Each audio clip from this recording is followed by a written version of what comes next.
Hello everyone. तो आज हम बात करने वाले हैं ब्रोंकाइटिस के बारे में। आज का हमारा टॉपिक है ब्रोंकाइटिस और मैं आपको बहुत ही इजी वे में हिंदी में समझाने वाली हूँ कि ब्रोंकाइटिस क्या होता है। ठीक है, तो सबसे पहले हम ये समझ लेते हैं कि जो टर्म ब्रोंकाइटिस है वो क्या कहना चाहता है हमसे। क्लियर है? तो ब्रोंकाइटिस जो है आपने देखा होगा ये दो वर्ड से मिलके बना है। ठीक है, पहला हो गया ब्रोंक, सेकंड हो गया आइटिस।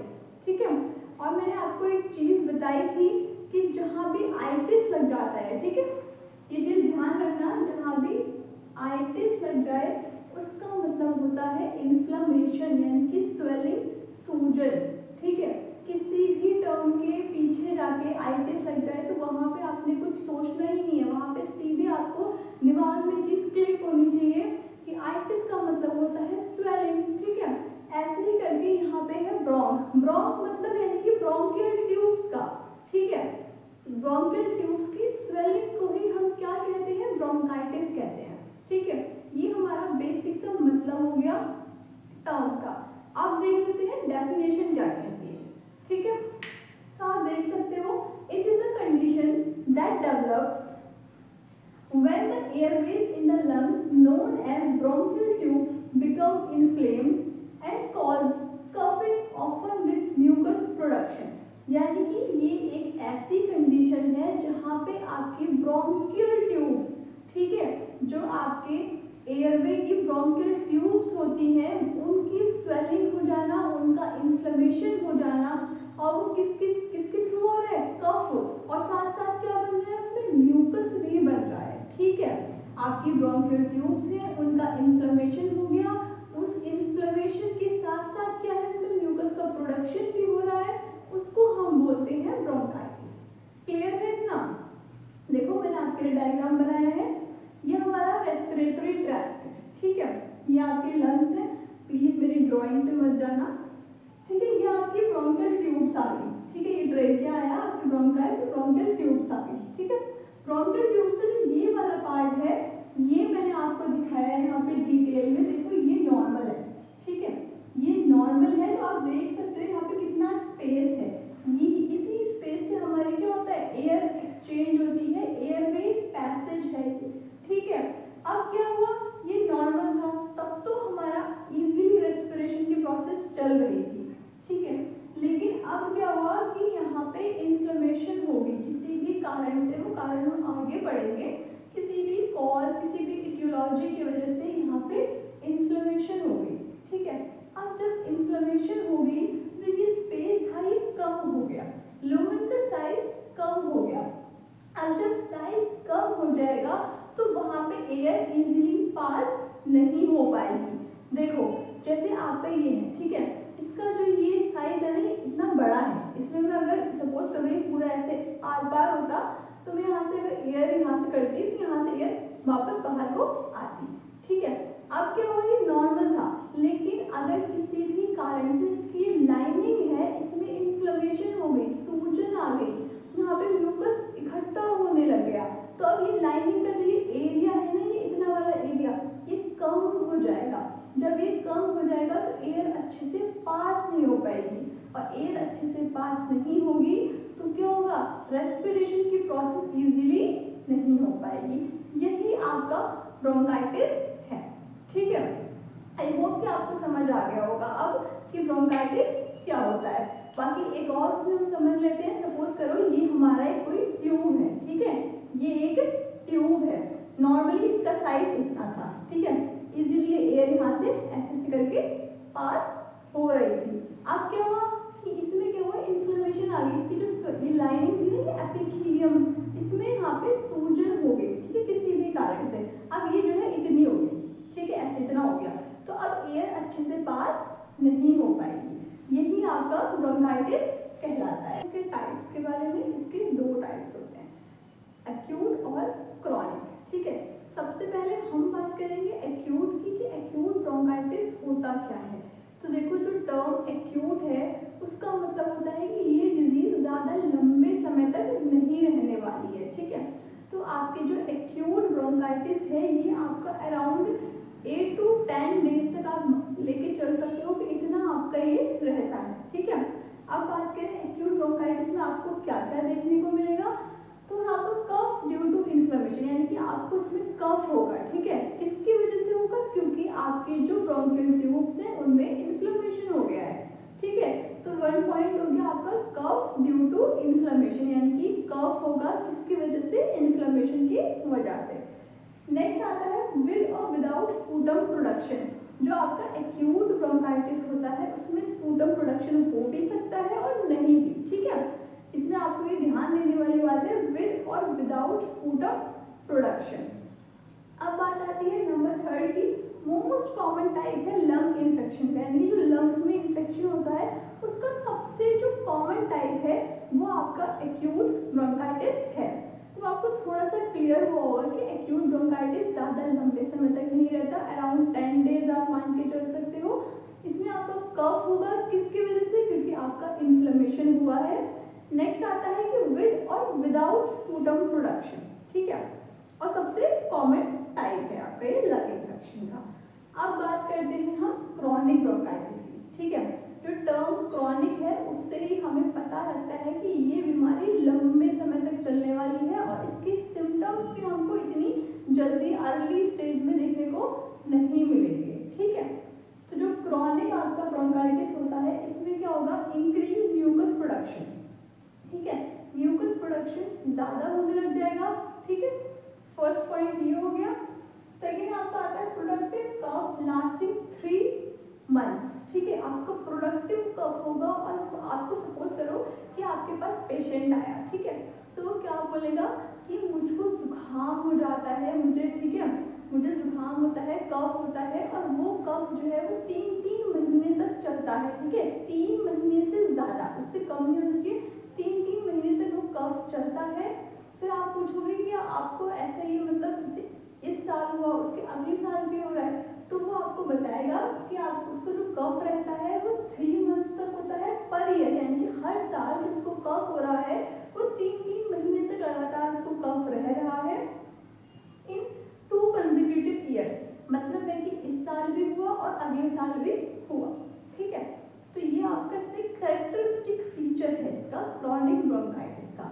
नेक्स्ट है आपका स्मोकिंग मेजर कॉज है, ठीक है, कि अगर कोई भी पर्सन स्मोकिंग करता है तो उसको क्रॉनिक ब्रोंकाइटिस होने के बहुत ज़्यादा चांसेस होते हैं, क्लियर है। तो ये हमने पढ़ा एक्यूट और क्रॉनिक ब्रोंकाइटिस के बारे में।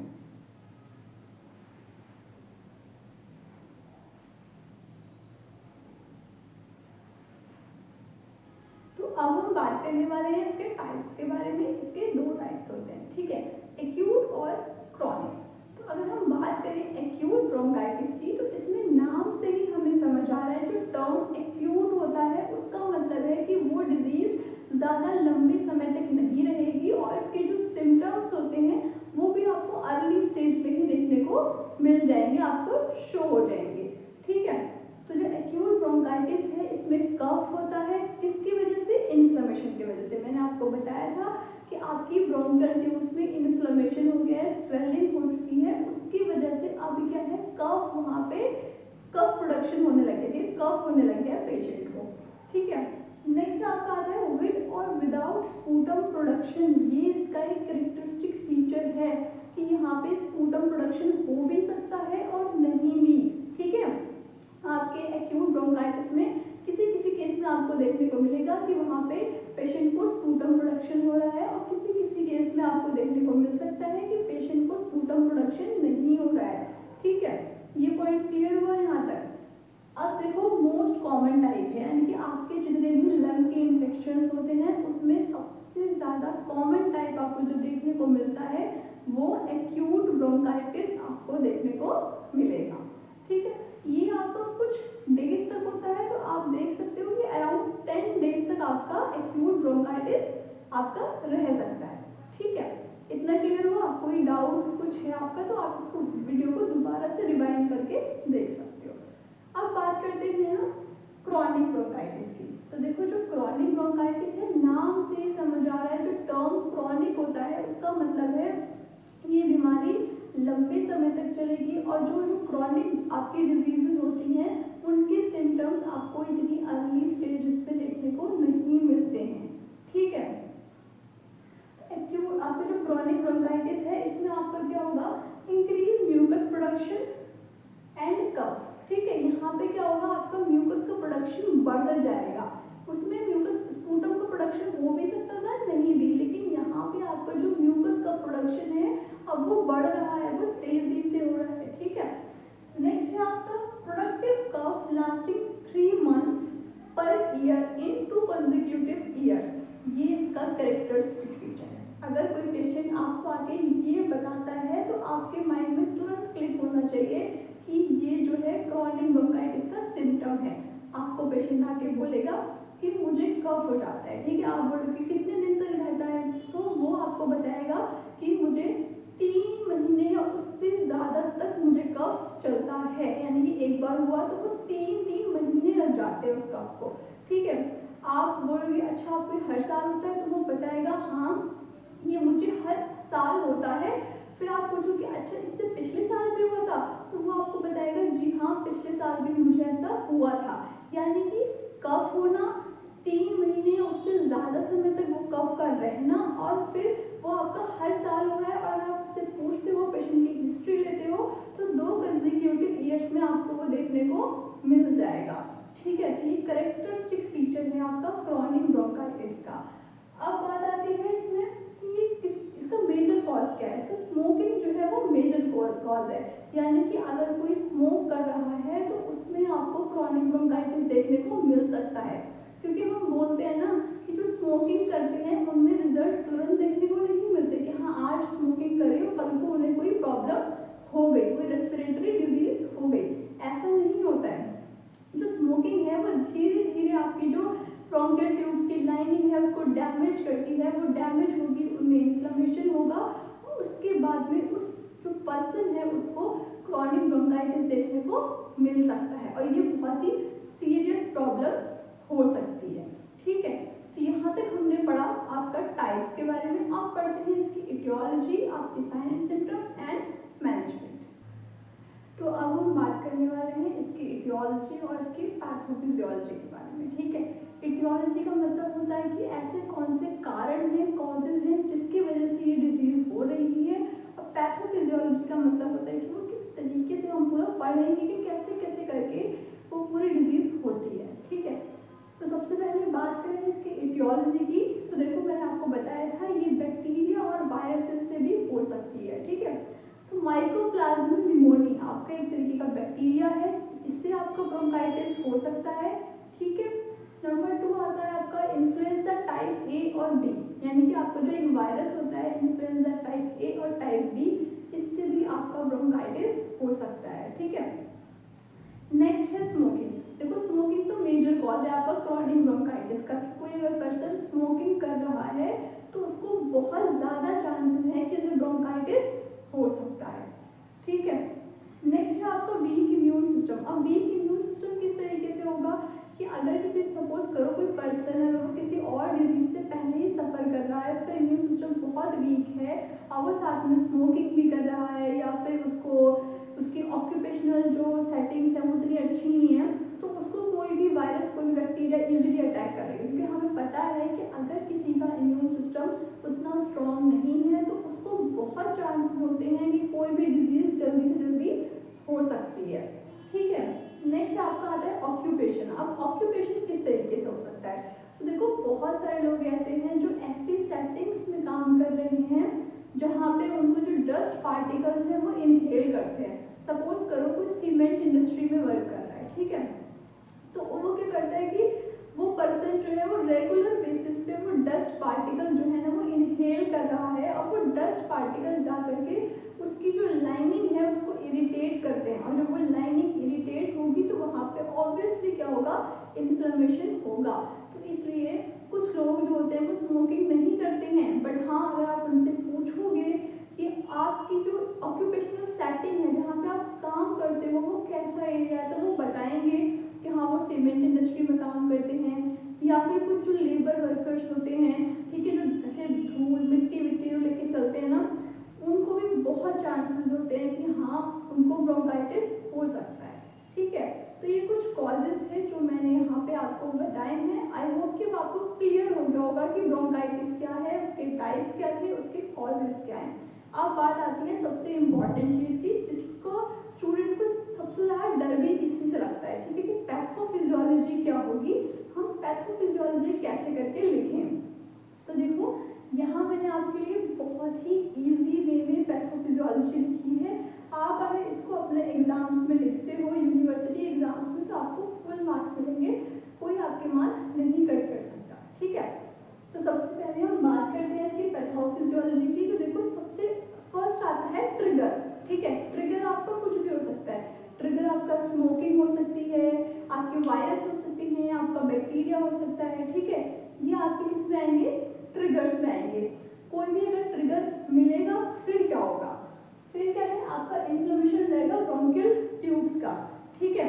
आप देख सकते हो कि आपकी क्या हुआ कि आपकी लाइनिंग है, सपोज करो ये आपकी ब्रोंकियल ट्यूब्स की लाइनिंग है, एपिथेलियम है, इस पे कोई भी ट्रिगर आया, ठीक है। अगर आप स्मोकिंग करते हो तो स्मोकिंग, आपने कोई डस्ट पार्टिकल इनहेल करे हैं तो वो, या फिर वायरस या फिर बैक्टीरिया, वो इस पे आके उसने अटैक करा, ठीक है। एक बार करा, आप रेगुलर बेसिस पे अगर स्मोकिंग कर रहे हो तो वो बार बार अटैक करेगा। अब जो ये एपिथेलियम है आपकी ब्रोंकियल ट्यूब्स की, ये डैमेज होना स्टार्ट हो जाएगी, ठीक है। अगर सपोज करो ये मेरा जो हाथ है, इसको मैं अगर किसी वॉल से कस के मारूंगी तो ये इसकी जो एपिथेलियम है ये डैमेज हो जाएगी। उसी तरीके से अगर बार बार इस पर ट्रिगर आके कोई अटैक करेगा तो इसकी जो एपिथेलियम है वो डैमेज होने लग जाएगी, ठीक है। जब वो डैमेज होगी तो क्या होगा, इन्फ्लेमेशन हो जाएगा आपकी ब्रोंकियल ट्यूब्स का। ब्रोंकियल ट्यूब्स की जो लाइनिंग है वो डैमेज हुई, अब डैमेज हुई तो वहां पे क्या होगी, स्वेलिंग होना स्टार्ट हो गई, इन्फ्लेमेशन हो गई, ठीक है। नेक्स्ट है आपका swelling and thickening of bronchial lining. अब क्या होगा कि साथ जब देखो कोई भी चीज सूजती है ना, स्वेलिंग आती है तो वो मोटी हो जाती है, ठीक है। तो उसी तरीके से आपकी जो ये ब्रोंकियल ट्यूब्स थी ना, अब वो थिक हो गई है, ठीक है। जो ये स्पेस था ये अब कम होने लग गया है वहां पे, ठीक है। ये स्पेस कम हो गया है तो एयर जो है वो इजीली पास नहीं हो पाएगी अब वहां से। आप देखोगे म्यूकस प्रोडक्शन बढ़ जाएगा, ठीक है। म्यूकस जो है अब वो बढ़ने लग गया है, म्यूकस तेजी तेजी से आपका प्रोड्यूस हो रहा है। नेक्स्ट है आपका नैरो ऑफ एयरवे, यानी कि जो आपका एयरवे है वो नैरो हो जाएगा।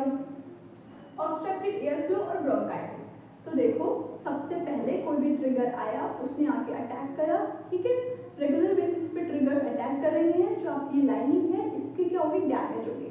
ये डैमेज हो गई, यहाँ पे इन्फ्लेमेशन होना स्टार्ट हो गया।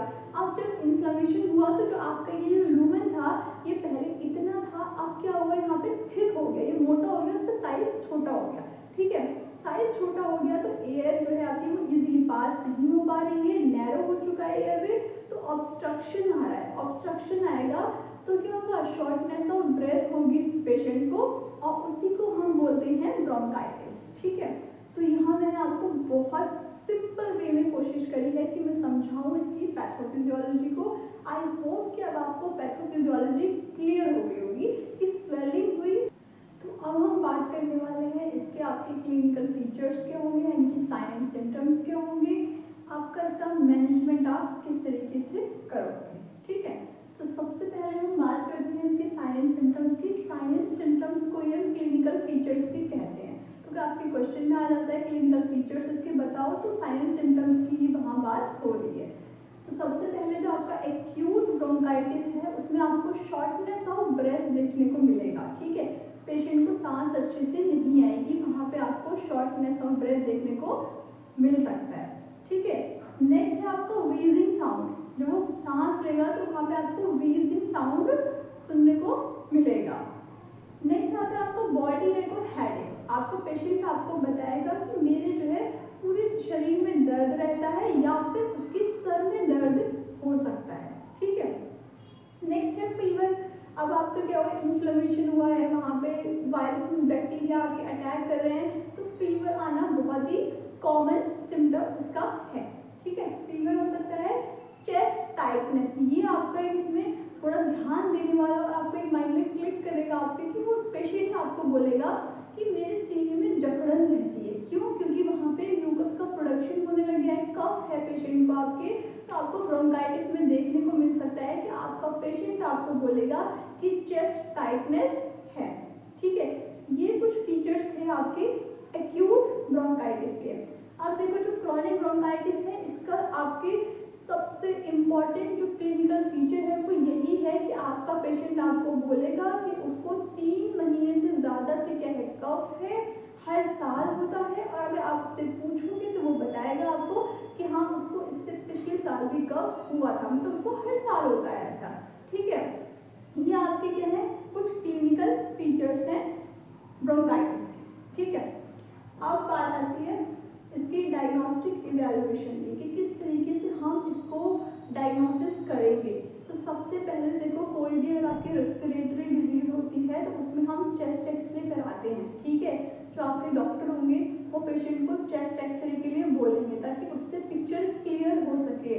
ठीक है, नेक्स्ट है आपका स्पूटम कल्चर। अगर आपके पेशेंट को स्पूटम आ रहा है तो हम उसका कल्चर कराएंगे। ठीक है, उससे पता लगेगा वायरसेस बैक्टीरिया के बारे में, तो स्पूटम कल्चर करा सकते हैं। फिर नेक्स्ट आता है पीएफटी यानी कि पल्मोनरी फंक्शन टेस्ट। ये भी आपका रेस्पिरेटरी डिजीज में बहुत इंपॉर्टेंट है। रेस्पिरेटरी डिजीज में मेजरली आपका डायग्नोस्टिक इवैल्यूएशन हम पल्मोनरी फंक्शन टेस्ट भी कराते हैं उसका। ठीक है, फिर नेक्स्ट आता है आपका ब्लड टेस्ट। आपका जो ब्लड टेस्ट है वो रूटीन है, सीबीसी आपका पेशेंट आया है तो आपके नॉर्मली हर डिजीज में हम उसके जो कुछ ब्लड टेस्ट है, रूटीन टेस्ट है वो कराते हैं। ठीक है, नेक्स्ट है आपका SpO2। अब आपका पेशेंट आपको बोल रहा है कि उसको शॉर्टनेस ऑफ ब्रेथ है। ठीक है, उसको सांस अच्छे से नहीं आती है।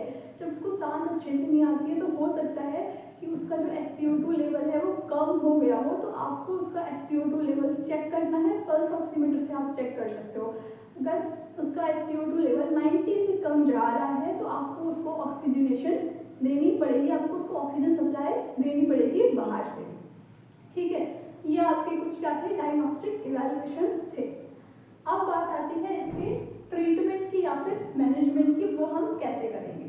तो सबसे पहले आपके पेशेंट को फीवर है तो आपको फीवर कम करना है। उसके लिए आप PCM पेशेंट को जो आपको डॉक्टर ने प्रिस्क्राइब करी है वो आप पेशेंट को एडमिनिस्टर कर सकते हो। ठीक है, फीवर हमें कम करना है, उसके लिए हम PCM पेशेंट को ले सकते हैं। नेक्स्ट है आपके जो है ब्रोंकियल ट्यूब्स में इन्फ्लेमेशन होने लग गई है तो उस इन्फ्लेमेशन को कम करने के लिए एंटी इन्फ्लेमेटरी जो ड्रग्स होते हैं, आपके स्टेरॉइड्स जो होते हैं, आप वो पेशेंट को एडमिनिस्टर कर सकते हो क्योंकि हमें फीवर भी कम करना है, साथ साथ जो इन्फ्लेमेशन हुई थी उसको भी कम करना है, इसलिए एंटी इन्फ्लेमेटरी ड्रग्स दे सकते हैं। ठीक है, नेक्स्ट आता है आपका कफ एक्सपेक्टोरेंट्स। कफ एक्सपेक्टोरेंट इसलिए दे रहे हैं क्योंकि वहाँ पे जकड़न हो गई है तो उसको कम करने के लिए। ठीक है, कफ एक्सपेक्टोरेंट्स हम देंगे। नेक्स्ट है आपका प्लेंटी ऑफ फ्लूइड्स। कभी भी किसी को अगर कफ हो जाता है तो उसको जो है सिर्फ हमें उसके अंदर जो डिहाइड्रेशन है वो ज़्यादा हो जाती है। ठीक है, इसलिए हम पेशेंट को एडवाइस करेंगे कि आप ज़्यादा से ज़्यादा पानी पीजिए। ठीक है, प्लेंटी ऑफ फ्लूइड्स, उनको बोलेंगे कि फ्रीक्वेंटली आप क्या करें, अपने आप को हाइड्रेट करें। ठीक है, नेक्स्ट है आपका रेस्ट। अब रेस्ट क्यों करा रहे हैं पेशेंट को, क्योंकि हमारे पेशेंट को शॉर्टनेस ऑफ ब्रेथ हो रही है। अगर वो पेशेंट जो है हैवी एक्सरसाइज करेंगे, वर्क करेंगे ऐसा, तो हो सकता है कि और ज़्यादा प्रॉब्लम हो जाए, सांस अच्छे से ना आए। ठीक है, इसलिए पेशेंट को बोलना है कि वो रेस्ट करें। तो ये कुछ हमारा ट्रीटमेंट और मैनेजमेंट था ब्रोंकाइटिस का। अब बात आती है इसके प्रिवेंशन की कि इसको हम कैसे करके रोक सकते हैं। तो देखो सबसे पहले तो यही है कि अगर आपका पेशेंट स्मोकिंग करता है तो आपको उसको बोलना है कि आप प्लीज़ अपनी स्मोकिंग को कम कीजिए। ठीक है, स्मोकिंग को अवॉइड करना है। नेक्स्ट है अगर उनका ऑक्यूपेशनल सेटिंग ऐसी है कि हाँ वहाँ पे वो डस्ट पार्टिकल्स इनहेल करते हैं तो उनको बोलना है कि वो अपनी ऑक्यूपेशनल सेटिंग में थोड़ा चेंजेस ला सकते हैं या फिर वो मास्क वेयर करें। ठीक है, हैंड वॉशिंग करें। इससे क्या होगा कि कुछ थोड़ा प्रिवेंशन हो सकता है आपका ब्रोंकाइटिस का। तो आई होप कि आपको यहाँ पे जो ब्रोंकाइटिस टॉपिक था वो क्लियर हो गया होगा अच्छे से। अगर आपको ये टॉपिक समझ आया है, आपके लिए वीडियो हेल्पफुल रही है, तो प्लीज़ इसको ज़्यादा से ज़्यादा लाइक करना, अपने दोस्तों के साथ में शेयर करना और मुझे कमेंट सेक्शन में बता सकते हो आप कि आपको नेक्स्ट टॉपिक किस पे लेक्चर चाहिए पहले। ठीक है, और अगर चैनल को अब तक सब्सक्राइब नहीं करा है तो प्लीज़ जाओ जाकर के सब्सक्राइब कर लो और बेल आइकन को भी प्रेस कर लेना क्योंकि यहाँ पे आपको बहुत सारा ऐसा इन्फॉर्मेटिव कंटेंट मिलता है जो आपकी हेल्प करेगा। तब तक के लिए thank you and have a nice day.